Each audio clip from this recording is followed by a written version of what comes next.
Good evening, nerds. How y'all doing? Welcome to the channel. My name is Jay. I'm your boy, and I'm also known as the Bishop of Bull Moose, and I'm here to enlighten you guys. About a year ago or so, I promised myself that I would do a video about the film Little Darlings. It had just been released earlier in 2024, I think January of 2024, by Cinematograph, the sub-label of Vinegar Syndrome that nobody besides me can pronounce. And it was kind of a big deal at the time, honestly. It seemed like a lot of people were pretty hype over this thing, and I don't think I can blame them. I mean, one of the first things to really impress me about Little Darlings is how it reflects the general mission of Cinematograph. Until the beginning of 2024, Little Darlings remained a criminally underseen gem of very early 80s cinema. It came out March of 1980, so I don't know how much you want to call that an 80s movie or how much you want to call it like 70s leftovers that we had. We had leftovers for dinner, you know. Little Darlings is being served. It's basically a 70s movie that came out in the first quarter of the 1980s. So we can arm wrestle over that later. That's not really what I'm here to try to convince you of, you know, what era we should file this movie under. It definitely feels and looks a lot more 70s than 80s, but I will get to that in another minute or so. The main thing is that the film is 45 years old as of now, and thanks to some complicated and expensive music rights, there's some John Lennon music and other luminaries. I think Blondie's in here. So they've got some big names that were included. Maybe not as big in 1980, although, did this movie come out before John Lennon got popped? Y'all, somebody in the comments let me know. I don't remember. I think John Lennon got popped in either 80 or 81. So this movie, if he got popped, I think he got popped late in the year. So if John Lennon got popped in like November or December of 80, then this movie came out some like, I don't know, 8, 9 months before John Lennon got popped off. And damn, I wish he'd hit Yoko Ono instead of John. I wish he had like dove in front of the bullets or something like that and Yoko was no more, but John was still with us. I don't know. Anyway, in another universe, that's what happened. In another timeline, maybe.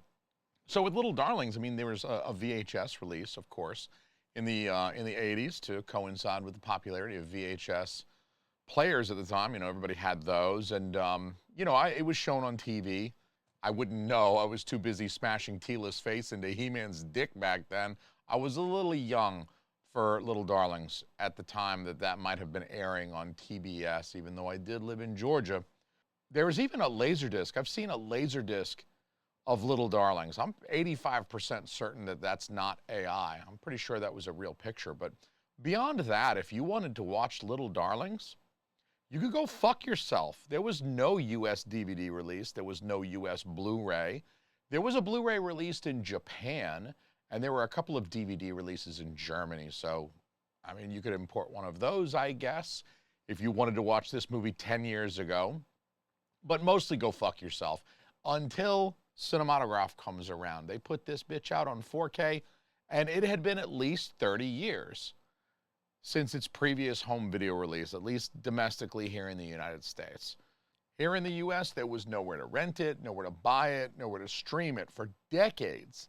This movie was all but forgotten as a result. I think it was kept alive really only by a select group of diehard fans who remember having seen it like 30 or 40 years ago. People who do remember having caught this one on TV in the mid-80s, or maybe even people who were children of the 60s who went to go see this in the theaters at the time. They're pretty old folks. I mean, any of them who are still alive, them old timers, they're the folks who kept this movie alive and the reputation of this film alive, but certainly not at the forefront. So again, it was kind of a big deal when this was announced because, like, holy cow, it's going from VHS circa like 1989 to a 4K release. I mean, they skipped over several generations of physical media and made kind of a surprising return. I don't know who had Little Darlings on their bingo card for 2024, but we got it.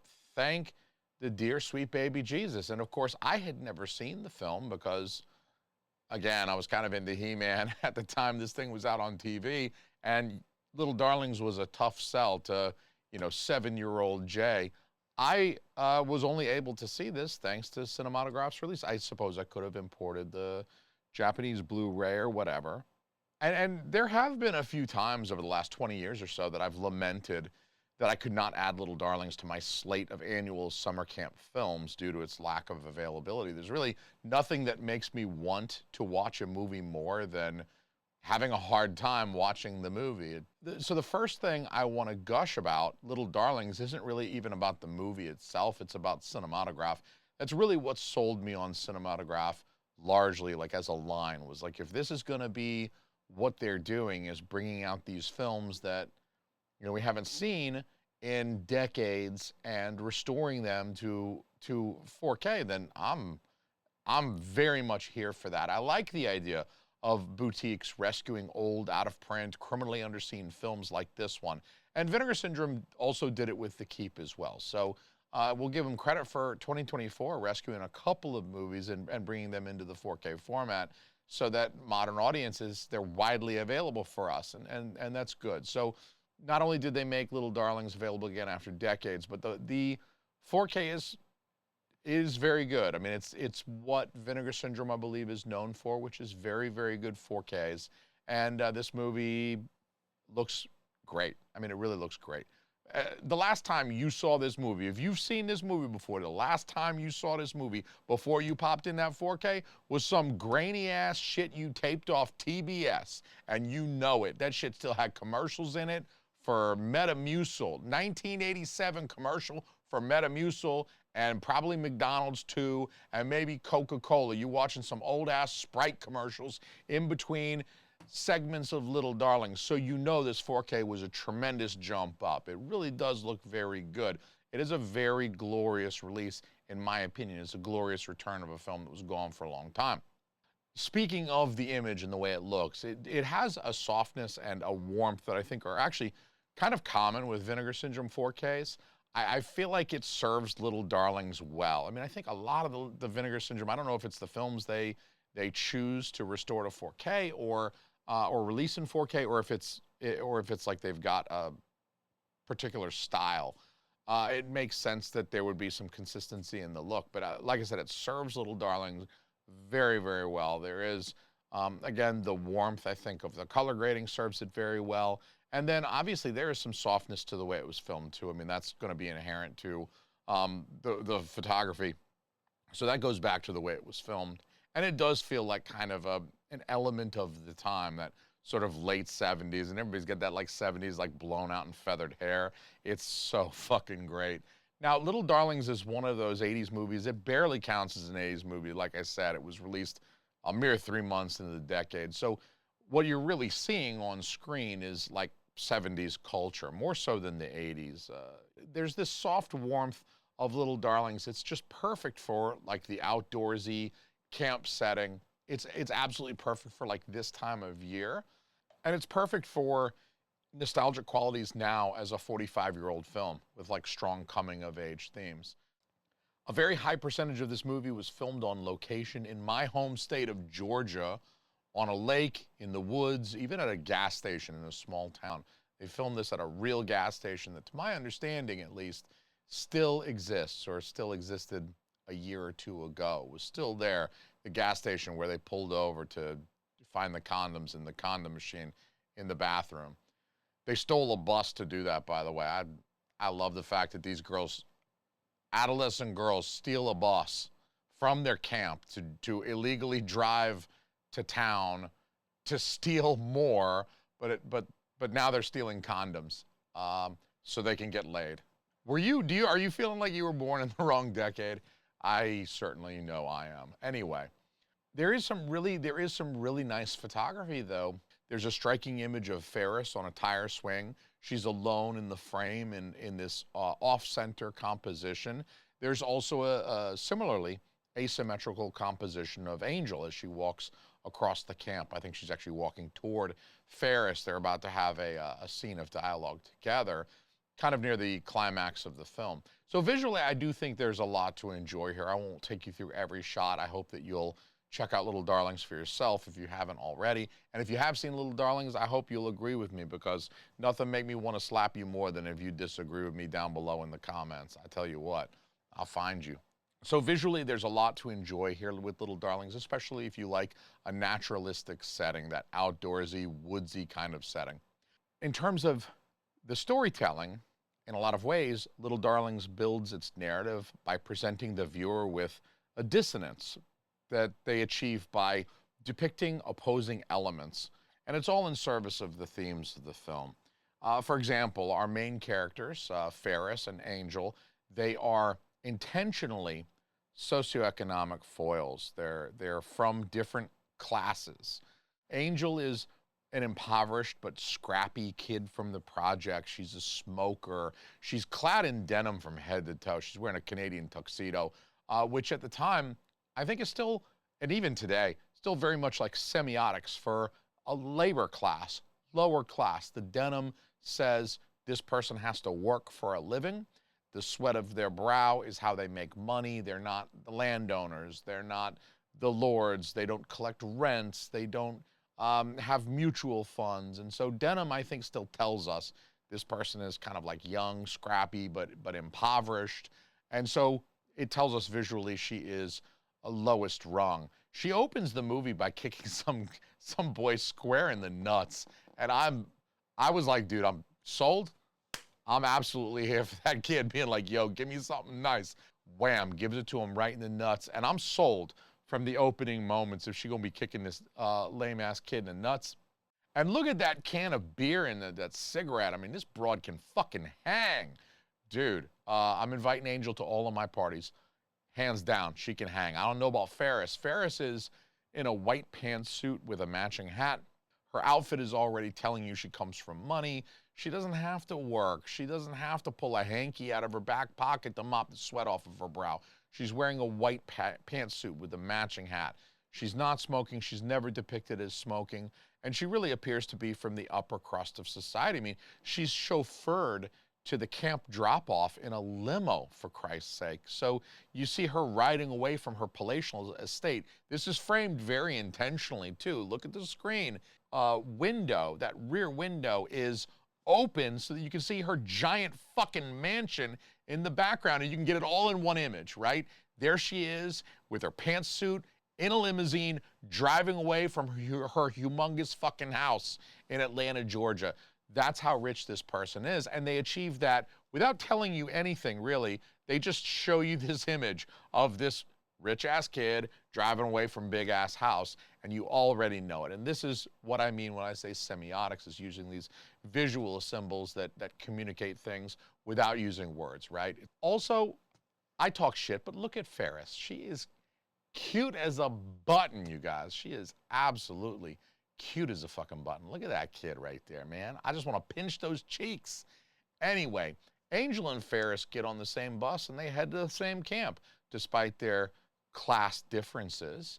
And it's no wonder that the two initially hate each other. Their very first interaction is a fight, is like a physical, like it comes to blows.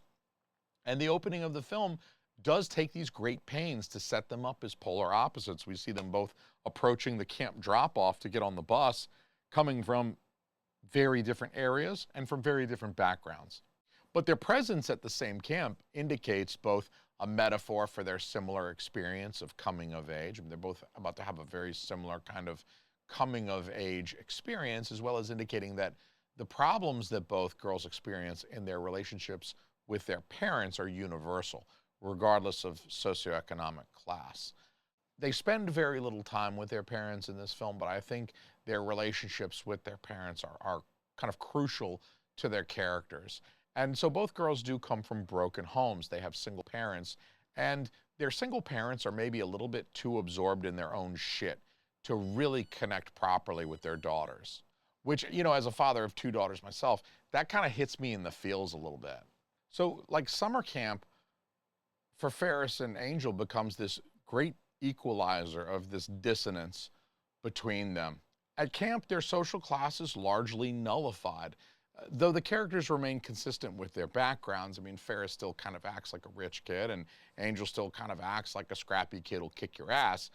But At camp, they eat the same food, they do the same activities, they sleep on the same cots under the same cabin roof, and they're subject to the same social pressures from the other girls to present themselves as more adult than they really are. And that's really the whole conflict of the film, is being at this point in adolescence where, you know, they have this peer pressure essentially to act as grown up as they possibly can. And what the movie presents us with in its coming of age story is this dissonance between childhood and adulthood, this friction between, you know, the point at which those two things meet.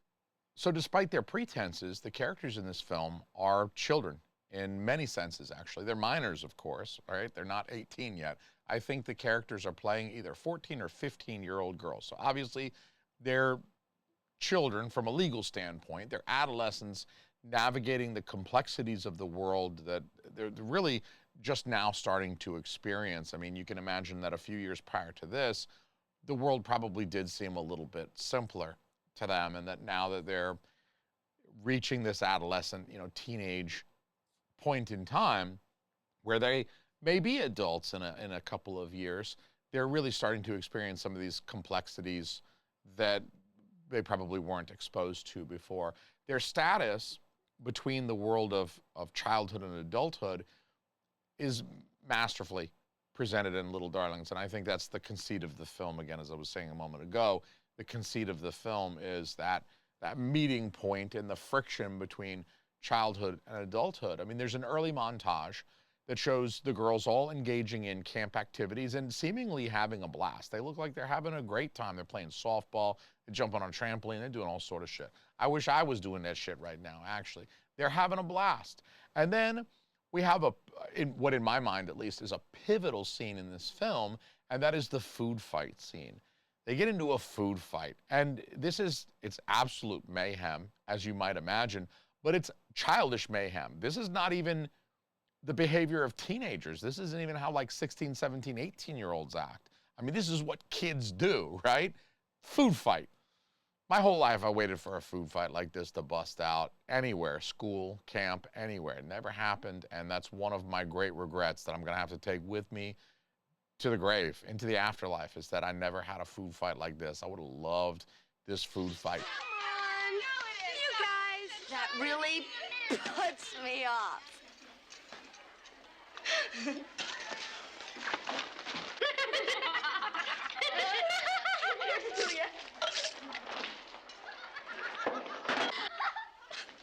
Oh, purple. My favorite color. I hope it comes out. Okay. How about some whipped cream? Oh. This isn't funny. This is not right. Every time they meet, this is what happens.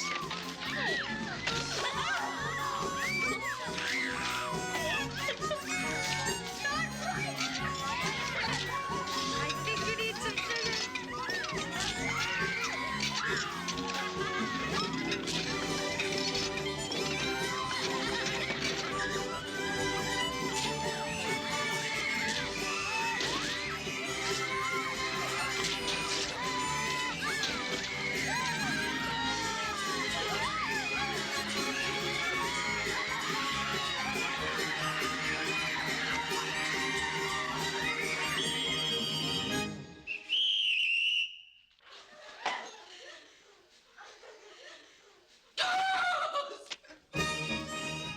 Now, there's also an important scene with the condom machine. I mentioned that they went to town to steal some condoms. They stole a whole condom machine, and they proceed to break the thing open. I don't know if they don't have quarters or what, if the thing's broken, but the girls proceed to use like baseball bats in the woods to break this condom machine open, right? Pry the backside off of this thing after they've busted it up like it was the printer in Office Space. That may have been where he got the inspiration, right? Where Mike Judge got the inspiration for the printer scene, because they fucked this condom machine up, and then they're just Like once they get it open, they all dive on the condoms and they're all grabbing as many as they could. And look, I got 2 young daughters, which means I've been to a lot of kids' birthdays over the last several years. And you know what they always have at a kid's birthday is a fucking piñata. And when they bust that thing open and the candy comes out, them kids just go jumping on that thing. The condom machine scene is like some fucked up piñata to these girls. They're busting it open like kids at a birthday party, and then they raid the spoils with absolute childish glee, but it's not candy. It's not dum-dums and Smarties. It's rubbers. It's sexual prophylactics which are meant and intended for adult use. So for me, the condom machine scene nails the ultimate theme of Little Darlings.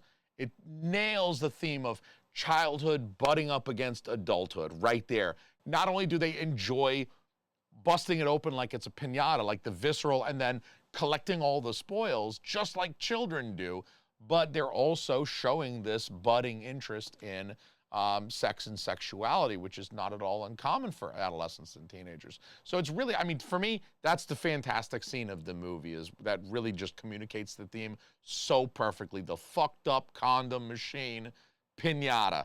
That's the movie. These girls are both obsessed with appearing more adult, acting more adult, and seeming kind of silly because they're trying too hard. And at the same time, engaging so wholeheartedly in something like the food fight without a single concern in that moment for behaving like an adult. And I absolutely love the food fight scene as much, or maybe even a little bit more, than the condom machine piñata scene. And it's not just because I always wanted to be in a food fight like that when I was a kid, but it's also because, like, this is where the characters are just so unabashed and genuine. It's like during this scene, there's not any sense of this pretense that they have to pretend to be more of a woman than they really are. They're just smearing each other with like pancakes and whipped cream. I mean, the pretense at adulthood melts away in this scene. Their pretended put on cynicism and world weariness is forgotten in a moment of just anarchic fun. It's actually a very moving part of the film, because it's really kind of the first scene where Angel and Ferris start to bond a little bit too. Like as they're smearing food on each other, they're not angry with each other. Watch the expressions on their faces. They're smiling, they're laughing. They think it's funny, they're having fun. And I think anyone who can watch this food fight scene without a smile on their face is a soulless Agent Smith-ass motherfucker. You need to check yourself before you wreck yourself. If you can watch the glee on those girls' faces as they smear food all over each other, and you don't smile a little bit too. It's a scene that really could have been cut, in that it doesn't dutifully serve the plot. Like, it gives us a moment of levity and fun, and it shows us a little bit of bonding between the main characters, but it really is like Little Darlings to be kind of meandering. It's a bit of a looser narrative. It's a bit meandering, and it includes these various scenes that maybe could have been left out, and you could have a more streamlined and focused plot. But honestly, that's not what you want from a movie like this. It's not what I want from a movie like this. A big part of the charm for me of Little Darlings is that it has this kind of meandering gait to it. It's pacing. It includes a few things that maybe aren't entirely necessary for a tight, focused narrative, but that's not really what this film is about. This film is not telling that kind of story, and it's not meant to be that kind of cinematic experience, in my opinion. I feel very strongly about that. Little Darlings doesn't have this like efficient, modern feel, right? It actually feels a little bit more personal in how it meanders and its looseness. And it's almost like jazz-like, kind of like, here's a food fight scene. And, you know, here they are drinking beers, trying to have sex with a dude, but then he passes out before he can get it up and get it on. You know what I'm saying? It's a little bit like, I don't want to say all over the place, because it's not all over the place. It's not scattershot. It still maintains its themes, but again, it's supposed to be personal. It's like reading someone's journal. It's like going through a period of time in their life. It's not a tight focused story. It's just kind of, these are their experiences, and they daisy chain together, and they interrelate, and it builds a whole cinematic experience, but it's not one that's tight and focused. We get to see a myriad of events play out like loosely connected recollections of this camp experience or this adolescent experience. And it enhances the nostalgia of this film for me. It makes the whole film feel like a reminiscence of a bygone era. And I mentioned the kids' relationship with their parents, the principal characters of Angel and Ferris, their relationships with their parents. I mentioned that. I want to go on and return to that. I want to return to that, and I want to dig into that a little bit more. Now, Angel's father is absent. I don't believe he's even, I've seen this movie a few times now, and I do not remember even any dialogue mentioning Angel's father. I don't believe anyone at any time discusses Angel's father. Who knows if he's in the picture? Who knows if he might not even be with us anymore. He might have passed on. He might be hanging out in heaven with the talking walnut. Who knows where this guy is?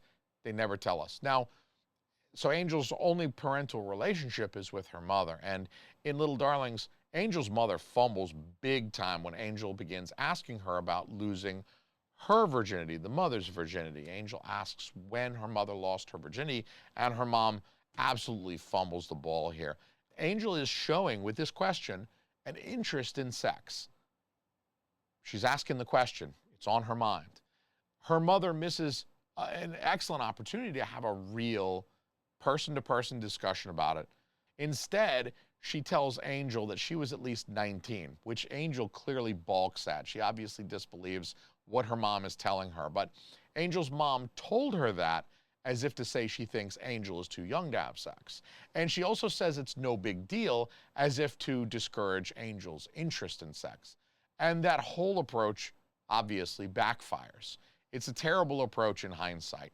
Instead of convincing Angel that sex is not worthy of Angel's attention, she actually is telling Angel that sex is no big deal. And she comes off sounding very casual and cavalier about sex. So I think she does her daughter a bit of a disservice there by not having a more real and honest and open discussion about it, and probing a little bit more to see what her daughter, why is she asking me this question? That's what I would want to know as a parent, is what does she want from me? What kind of guidance is she needing? And Angel's mother doesn't stop to ask herself that. And it's got to be a tough conversation. I'll grant you that. Now, Ferris, as Angel's foil, is, of course, in an opposite situation. Ferris's mom is off somewhere. Reno, most likely. We do get a little bit of dialogue that mentions that Ferris's mother is still living, but she's like off in Reno. She's off somewhere. She's uninterested in the family from the sounds of it. She's just living her life, spending that money, doing what it is. Now, Ferris's father is the one who comes to camp to visit and more or less announced that he and Ferris's mother are getting divorced. So you get the impression that Ferris sort of knew that things weren't great, and she could kind of sense this coming, and yet this is still devastating news for Ferris for obvious reasons. It hardens Ferris a bit more towards her romantic ideals. I think in this film, Ferris is presented as having a very literary notion of first love and losing her virginity that's going to be like rose petals and candlelight and the stars are twinkling down. I mean, she wants something akin to Romeo and Juliet. But with her parents' divorce, it's like finding out Santa Claus isn't real. I mean, it really does kind of shatter her illusions a little bit. Ferris is traumatized for days in the wake of this news. She is bedridden, and everyone's like, dude, are you okay? Do we need to get the nurse? She's not even talking to people. She's like practically catatonic. She's grieving not just the loss of her parents' relationship, right? And that's something worthy of grieving. But she's also grieving her own loss of like her naive belief in enduring and unshakable romantic relationships, right? Like, how can you believe in an everlasting, lifelong love story if your parents can't stay together? Like, if your folks can't do it, and she's experiencing that. A lot of us have experienced that, but she's experiencing that, and it's hard on her. And to her credit, I mean, Tatum O'Neal, pretty perfect in that portrayal. I know she didn't do a whole lot. She didn't have a lot of dialogue to deliver in that, but she sells it very, very well. Now, Angel and Ferris's relationships with their parents really kind of like leave me with the impression that the parents are a little bit absent or aloof, at least. Emotionally, they're not fully connected with their daughters there. It's evidenced by their inabilities to completely fulfill their parental roles in these scenes where the parents come to visit. The parents seem to care enough, like, you know, Angel's mom does come to visit her, and Angel's mom is happy to see her when she gets off the bus at the end of the film. So it's like the parents are there. They love their daughters. That's not what the film's trying to tell us, but, you know, they care at least as much as the average parent, but they still seem like they have other shit going on besides just being parents. And it's like they're not 100% committed to their roles. It's like they're 85, 90% in it. They'll show up to pick the kid up and drop the kid off, but they still fumble opportunities to achieve like this emotional bonding and emotional closeness, and to kind of be there even for like uncomfortable sexual conversations with their adolescent daughters. You got to be there for the uncomfortable part too. And that's the part that seems like, let's just send them to camp, you know? I'm going to try to date a whole bunch of dudes this summer. Like, I'm going to go out with some alcoholics this summer, so I'm going to send Angel off to camp where she can go smoke her cigarettes and steal beer and condoms, and I can get nailed by alcoholics back here at home. That's just how it seems to me. It's a little bit of a, maybe like a subtext.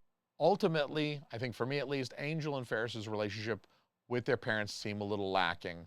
The girls seem a little underserved there on a parental side, almost like the parents, like, you're old enough, you're good, get out of here. But they're still needing, like, they're still at that, you know, border of childhood and adulthood where they're still child enough to have a food fight. They're still child enough to need their parents, to be there. So without a doubt, Little Darlings is a film that absolutely lives or dies by Tatum O'Neal and Kristy McNichols' performances. That should be very clear by now. I mean, with all their like fighting and performative faux adulthood, their response to their dysfunctional families, I mean, there's a lot riding on a pair of teenage actors in a cast that features very little adult actors. There's Armand Asante and a couple of others, but they're not on screen a ton. They don't drive a ton of the plot. It's mostly these two young people. McNichol was 17. McNichols was 17, and about 17, maybe almost 18, and O'Neal was about 16 years old when they filmed this. So they're not a whole lot older than the characters that they're portraying. And yeah, both of them had acting experience prior to Little Darlings. They're not brand new, but how much experience can you really have at 17 with like any job, any profession, any craft? I mean, you could be a natural and you could have a little bit of experience, but like you don't have a ton. You're 16 years old. They nail it. They nail it. They really sell. To me, they with all of the things I just mentioned that they have to, you know, perform and emote through, they do really, really well. I mean, there are honestly several parts of Little Darlings that I don't think they're acting at all. At one point, Angel stuffs an entire piece of cake into her mouth. She's like hamming it up with some of the other girls. And she stuffs the whole piece of cake in her mouth. And then she laughs, of course, because she just stuffed a piece of cake in her mouth. And as she laughs, like little bits of cake kind of shoot out at the camera. And you can't tell me that's acting. I'll never fucking believe it. So the naturalistic style, I think, not just of the photography, but the naturalistic style of the girls as they kind of get along. It has almost an improvisational feel in moments like that where she stuffs the whole piece of cake in there. And that naturalistic and almost improvisational feel really sells the performances for the rest of the movie for me. I'm 100% sold and on board based on the performances. Now, finally, I have what will hopefully be a helpful word for those of you who have not yet seen Little Darlings. I have often seen it referred to, primarily online, as a teen sex comedy. Even ChatGPT referred to it as such, but I don't actually think that's accurate at all. So if you come across anybody calling it a teen sex comedy, please know it's not that. It's not that at all. I think Little Darling suffers a little bit for the era that it came out in, and I think it suffers a little bit that for the last 30 years, it has been criminally underseen. It came out around the same time as Porky's, a couple of years before, but of course, sex in Little Darlings is a matter of some concern for the protagonists. It's kind of a part of the theme of, you know, coming of age, obviously. Their interest in sex and their interest in portraying themselves as adults, obviously involving sex.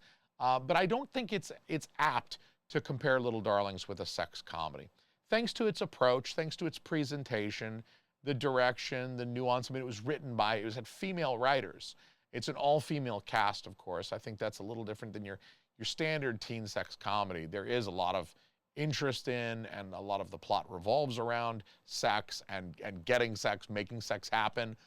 Typically involves a predominantly male lead cast protagonist. So, you know, there's an inversion of that with the almost entirely female cast of Little Darlings, but then it's just the way it's handled, the way it's treated. I think the more naturalistic style, and nobody fucks up high. I mean, it's not a teen sex comedy. I really don't want anybody to go into Little Darlings with things like Porky's and American Pie and stuff like that in their brain, because it's a different movie. I'm not saying it's better, I'm not saying it's worse. You'll make that decision for yourself, but I do think it's a completely different kind of film, and going in with the right expectations is key to your enjoyment, in my opinion. If you go in expecting teen sex comedy, and it's gonna be wild and crazy and over the top and sexual and boners everywhere, that's not what you're getting with Little Darlings.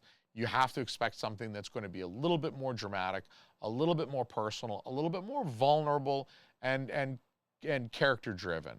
The protagonists of Little Darlings made their whole bet about who could have sex first as a bluff to show their own maturity. It's not like they want the sex as much as they want the status that comes with being an adult. They want to achieve that sort of cachet of being an adult. And it's less about like the P inside the V and like, I really want to do the P inside the V. It's more like, I want to have this experience that will allow me to walk out in confidence with my head held high as a woman, and all these motherfuckers will know, like, I'm queen bitch. It's a little bit different than the horny teenage sex comedy. They want to have sex because, you know, I was a teenage dude. I remember your penis is saying, dude, you need to have sex. You need to have sex. That's pretty much like all day, every day, your penis is just like, bro, why aren't you having sex right now? I'm in math class. Still, yeah, but still, dude, leave me alone, you know? I remember being a teenage boy, and it's a different experience with Little Darlings. So the best summation for the film that I can make in a single statement is that it's above all else about the emotional consequences of transitioning into adulthood. That's really what it is. It's told in a loose narrative, and it's very character-driven with some very kind of vulnerable and emotional performances that are actually very, very good. And now that it's 45 years old, Little Darlings is a nice time capsule, nostalgic time capsule of late 70s adolescence, what it must have been like to come of age back then. And if you haven't watched this movie yet, if you haven't watched Little Darlings yet, I don't think I'm overstating things by saying that you're wasting your whole life. Get your shit together. You have about 1 week or so to make it right. Otherwise, you got to wait till next year, because if you get Little Darlings on 4K for Christmas and then you watch it in December or January, you need to be hospitalized in a psychiatric facility, okay? I'm calling the cops. This is not how it should be. So hurry up and get Little Darlings. Anybody that can order that shit before I get done drinking this one for my patrons can have their way with me. Quick, click Amazon. Okay, go.